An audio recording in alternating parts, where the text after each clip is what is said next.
So the topic was on depression. It says, what is depression?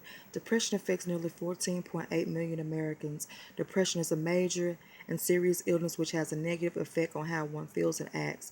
Symptoms of depression can be isolation, loneliness, mood changes, loss of excitement for activities such as work, personal and social activities, feeling helpless, or a loss of hope can all be signs of depression. If not treated, depression can lead to other emotional and physical problems. The good news is that depression is treatable. There are various methods, such as the use of medication as well as psychological therapies, in order to treat depression. So when looking at depression medications, the more common medications, it says serotonin re-up reuptake inhibitors are common medications in treating depression. So medications like Zoloft, Prozac, Celexa, Exapro, and Paxil are just a few of the common medications used in treating depression. These medications are more often used to fight the depression symptoms via treating decreasing serotonin blockers in the brain.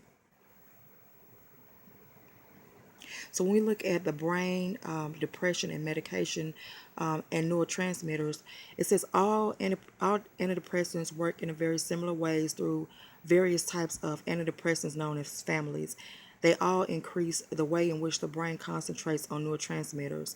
So TCAs work to both increase serotonin and norepinephrine concentration. So TCAs have the ability to increase serotonin more than they may increase norepinephrine. MALO, MAOLS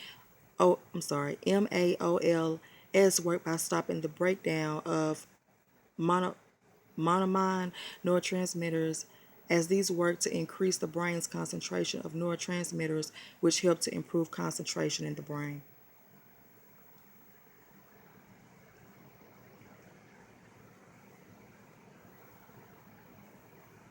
When we look at risk factors of medication versus no medication, there were many risk factors when taking the medications for long periods of time. There were some cases where the depression actually became worse instead of improving. Memory as well as concentration were both affected by the long-term use of depression medications. Other factors, such as dependencies on these medications, could also be factors to consider. Oftentimes, patients may not be able to function for extensive periods of time without the use of these medications, without experiencing anxiousness, nervousness, and other symptoms related to the use of these psychotics while treating the depression. Psychological therapies are another way that can be used to help patients suffering with depression as well. However, psychological as well as the medication both kind of go hand in hand for a majority of patients suffering with depression.